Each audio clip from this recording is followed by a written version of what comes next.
organe situé au niveau du cou, la thyroïde, qui produit de multiples hormones utiles à la croissance, à la reproduction et au bon fonctionnement de l'organisme. Pour certains problèmes de thyroïde, il faut parfois recourir à la chirurgie.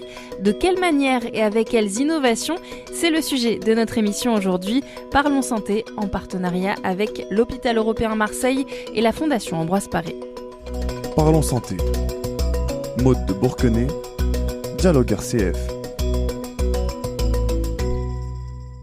Bonjour Dr Fares Benmiloud. Bonjour. Vous êtes chirurgien endocrinien à l'hôpital européen. Alors pour commencer, est-ce que vous pouvez nous rappeler ce qu'est la thyroïde et dans quel cas est-ce qu'il faut recourir à une chirurgie? Alors la thyroïde est une glande, c'est un organe endocrine qui est situé dans le cou, la partie antérieure du cou qui est enroulée autour de la trachée et qui a une fonction très importante qui est de sécréter des hormones thyroïdiennes qui elles-mêmes ont diverses fonctions, mais globalement la fonction principale c'est d'accélérer la fréquence cardiaque, mais aussi d'accélérer le métabolisme global du corps. Schématiquement, il y a deux grands cas de figure dans lesquels on est amené à opérer une thyroïde, une partie ou la totalité de la thyroïde. Ce sont les nodules thyroïdiens, d'une part, et les cas d'hyperthyroïdie sur lesquels le traitement médical ne peut plus être efficace. En gros, un nodule thyroïdien, ce sont en général des proliférations cellulaires qui sont bénignes, mais dans 5% des cas, ça peut être des cancers de la thyroïde. Et dans 30% des cas environ, on peut avoir des nodules de nature indéterminée. Et dans ces deux cas de figure, c'est-à-dire les nodules indéterminés et les cancers de la thyroïde, on est obligé de les opérer, soit pour avoir un diagnostic, soit pour traiter le problème. Le deuxième problème, les deux autres problèmes que peuvent entraîner des nodules thyroïdiens, c'est soit qu'ils sont hyperfonctionnels et qu'ils entraînent une hyperthyroïdie, ou qu'ils soient trop gros. Parfois, on peut avoir des énormes nodules thyroïdiens qui compriment les organes de voisinage, et tout ça, ce sont aussi des indications potentielles pour la chirurgie. Et enfin, l'hyperthyroïdie en elle-même, comme dans la maladie de Basedow par exemple, peut être une indication chirurgicale quand on ne peut plus traiter par des médicaments ou qu'on ne peut pas traiter par de l'iode radioactif. L'hyperthyroïdie, qu'est-ce que c'est exactement? Une sécrétion excessive d'hormones thyroïdiennes par un nodule thyroïdien ou par la totalité de la glande thyroïdienne. L'hôpital européen est reconnu pour son expertise en chirurgie thyroïdienne. Quelles sont les principales évolutions que vous constatez dans ce domaine aujourd'hui? En gros, ce que je constate moi, entre le moment où j'ai été interne et aujourd'hui, c'est qu'on a tendance à opérer moins de thyroïde et mieux.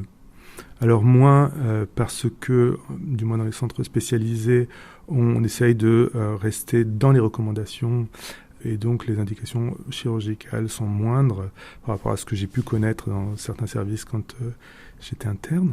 Mais aussi, on a des techniques alternatives aujourd'hui. D'abord, on a la biologie moléculaire qui apparaît et qui fait son chemin et qui nous permet, dans les nodules de nature indéterminée, de trancher plutôt vers la bénignité ou la malignité. Et ça permet de diminuer le nombre de chirurgies qu'on est amené à faire. La thermoablation, c'est une technique nouvelle qui permet de faire diminuer la taille des nodules ou voire de les faire disparaître de manière non chirurgicale. Et enfin, quand on opère, parce qu'on opère quand même des thyroïdes, on le fait de mieux en mieux grâce à la technologie qui nous permet de diminuer les risques opératoires. Il y a 3 risques principaux dans la chirurgie thyroïdienne. Le plus fréquent, c'est l'hypoparathyroïdie. En fait, autour de la thyroïde, il y a 4 toutes petites glandes qui s'appellent les parathyroïdes et qui mesurent 3 mm environ de grand axe et qui sont extrêmement importantes puisque c'est elles qui régulent le calcium dans le sang. C'est une fonction fondamentale dans le corps humain et quand on opère une thyroïde, quand on enlève la totalité de la thyroïde, on peut être amené à entraîner leur dysfonctionnement ou voire même les emporter sans forcément s'en rendre compte ou parce qu'on n'a pas pu faire autrement. Et ça peut avoir pour conséquence de diminuer le taux de calcium dans le sang, le niveau du calcium dans le sang. Et ça se traite. Alors, c'est très fréquent. C'est-à-dire qu'il y a, dans les grandes séries nationales, il y a 20 à 30% des patients opérés d'une thyroïdectomie totale qui ont une hypoparathyroïdie et 5 à 10% dans les grandes séries chez qui ça reste de manière définitive. C'est la première complication. Deuxièmement, on passe en opérant à côté de 2 nerfs qui sont les nerfs récurrents et qui sont responsables de la mobilité des cordes vocales. Et pareil, après l'intervention, on peut avoir un dysfonctionnement de ces nerfs et donc un dysfonctionnement dans la mobilité des cordes vocales et une dysphonie, une altération de la voix. Et enfin, beaucoup plus rarement, on a la possibilité d'avoir un saignement post-opératoire, ce qui, étant donné la position dans le cou de la thyroïde, est responsable d'un hématome compressif qui comprime les voies aériennes, et ça peut nous obliger à opérer en urgence après une chirurgie thyroïdienne, donc c'est quelque chose qu'on redoute. Est-ce que vous pratiquez de la chirurgie mini-invasive ? Alors, juste pour revenir sur les risques opératoires, c'est vrai que les évolutions qu'on retrouve, qu'on peut noter, c'est toutes les avancées technologiques qui nous permettent de les réduire. Et on a la chance à l'hôpital européen d'avoir toute la technologie la plus avancée pour cela. On va en discuter un peu plus tard. Alors, il y a 2 manières de voir la chirurgie mini-invasive. Soit le mini-invasif consiste à disséquer le moins possible en centrant une incision sur une zone, de manière à aller directement récupérer, faire la chirurgie sans dissection. Ça veut quand même dire avoir une incision sur la peau. Il y a une autre technique, ou un ensemble de techniques qui ont beaucoup fait parler d'eux pour la thyroïde. Ce sont des chirurgies qui ont tendance à déporter la cicatrice de thyroïdectomie à un endroit où on ne la voit pas. Et donc les deux grandes voies d'abord, c'était une voie axillaire, c'est-à-dire on passe par les selles pour aller enlever la thyroïde. Ça se fait généralement grâce à un robot chirurgical ou, et ça c'est la plus récente, en passant par voie transorale, c'est-à-dire en faisant trois petites incisions derrière la lèvre inférieure et en disséquant toute la zone du cou pour pouvoir permettre, à travers cette incision déportée, d'enlever un morceau de la totalité de la thyroïde sans cicatrice visible. L'un des outils que vous utilisez, c'est le bistouri à ultracision. Comment est-ce qu'il fonctionne et quels sont ses bénéfices ? Alors, l'ultracision fait partie des énergies avancées qui sont là, avancées par rapport aux méthodes traditionnelles, c'est-à-dire le bistouri électrique et la bipolaire électrique.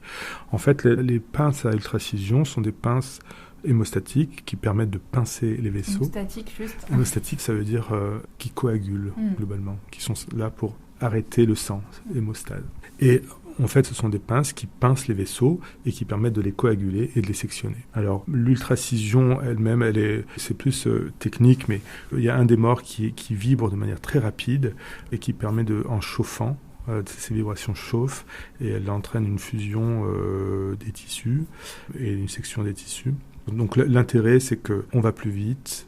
Et c'est très précis. La fluorescence aussi, ça c'est une technologie qui est encore peu connue du grand public. Comment est-ce que vous l'utilisez au bloc opératoire et qu'est-ce qu'elle apporte dans cette chirurgie thyroïdienne ? Alors la fluorescence, c'est mon dada. C'est mon domaine de recherche. En fait, si on revient à ce dont on parlait tout à l'heure, c'est-à-dire les 3 risques de l'intervention, c'est le premier risque, le risque parathyroïdien. En fait, ces parathyroïdes, pourquoi elles dysfonctionnent ? Eh bien, en post-opératoire, parce que probablement on ne les conserve pas assez bien. Peut-être parce qu'on ne les voit pas très bien, elles sont toutes petites encore une fois, et la chirurgie thyroïdienne peut parfois être extrêmement difficile. Et donc on peut moins bien les voir à l'œil nu, et l'imagerie de fluorescence permet de les voir mieux. Elles apparaissent parce qu'elles sont stimulées par une lumière proche de l'infrarouge. Elles apparaissent par fluorescente, très blanches, dans un fond noir ou avec des tonalités de gris. Donc on les voit mieux, on arrive à mieux les identifier très tôt dans la chirurgie, et ça permet de mieux adapter son geste. Après, ici à l'hôpital européen, on a développé une modalité supplémentaire, dans le sens où en injectant par voie intraveineuse du verre d'indocyanine, qui est un produit extrêmement utilisé et ancien et sans toxicité, de faire des angiographies, c'est-à-dire de voir leurs vaisseaux, voir les vaisseaux des parathyroïdes, et ça nous permet de conserver mieux les parathyroïdes et mieux vasculariser, et c'est vrai qu'on a des taux très faibles d'hypoparathyroïdie grâce à ça. Et c'est vrai que c'est une des avancées majeures dans la chirurgie thyroïdienne aujourd'hui.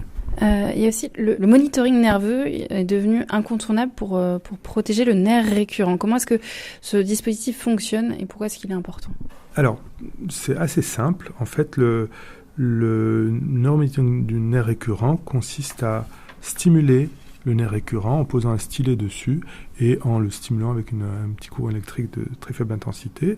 Ça fait bouger les cordes vocales qui actionnent un récepteur qui est au contact de cordes vocales enroulées autour de la sonde d'intubation. Et c'est comme ça qu'on sait que le nerf fonctionne ou pas pendant l'intervention. C'est très important pour nous parce que ça a permis de faire disparaître une complication qui était redoutable, qui était la paralysie des 2 cordes vocales. C'est-à-dire qu'auparavant, quand on opérait, on savait à la fin d'un premier côté, on ne savait pas si le nerf fonctionnait ou pas, et donc on passait à l'autre côté. Aujourd'hui, on peut savoir que le nerf, par une manœuvre malencontreuse et de manière transitoire, va dysfonctionner. Et de ce fait, une fois qu'on a fini le premier côté, si on voit que le nerf dysfonctionne, on ne va pas de l'autre côté, on referme, on réveille les patients et on attend que le nerf refonctionne pour réintervenir sur l'autre côté. C'est contraignant, mais ça a permis de faire disparaître une complication redoutable. C'est du monitoring qui est en continu, c'est ça ? Alors, on a 2 modalités. Le monitoring intermittent, c'est-à-dire quand on pose le stylet sur le nerf, on le stimule, c'est one shot. Et on a une autre modalité qui est plus rarement utilisée et qu'on a ici à l'hôpital européen, c'est le monitoring en continu, c'est-à-dire que on pose globalement une sonde en continu sur le nerf qui stimule toutes les secondes et on a une idée en temps réel de son état de fonctionnement.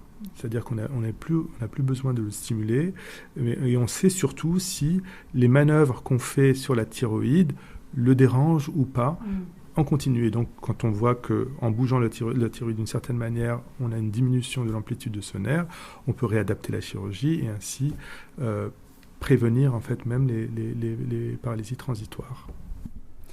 Dernière question, comment est-ce que vous voyez l'avenir de la chirurgie de la thyroïde, que ce soit au niveau nouvelles technologies, comment est-ce que vous voyez l'avenir de la chirurgie ? Je pense qu'on va aller vers encore moins de chirurgie et encore plus de sécurité.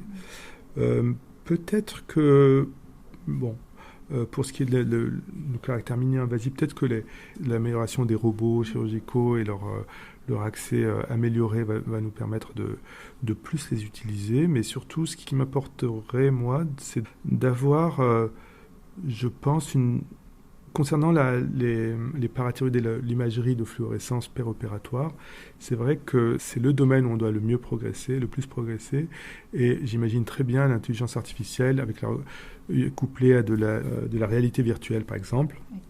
Une reconstruction en 3 dimensions des vaisseaux parathyroïdiens qu'on peut consulter en péropératoire pendant qu'on opère. Voilà, oui, ce sont certaines des pistes qui peuvent nous amener à opérer mieux les patients. Parlons santé. Maude de Bourquenay, Dialogue RCF.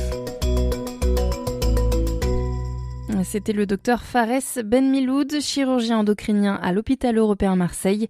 C'est la fin de cette émission. Merci chers auditeurs et auditrices de l'avoir suivi. Vous pouvez la retrouver en réécoute sur rcf.fr.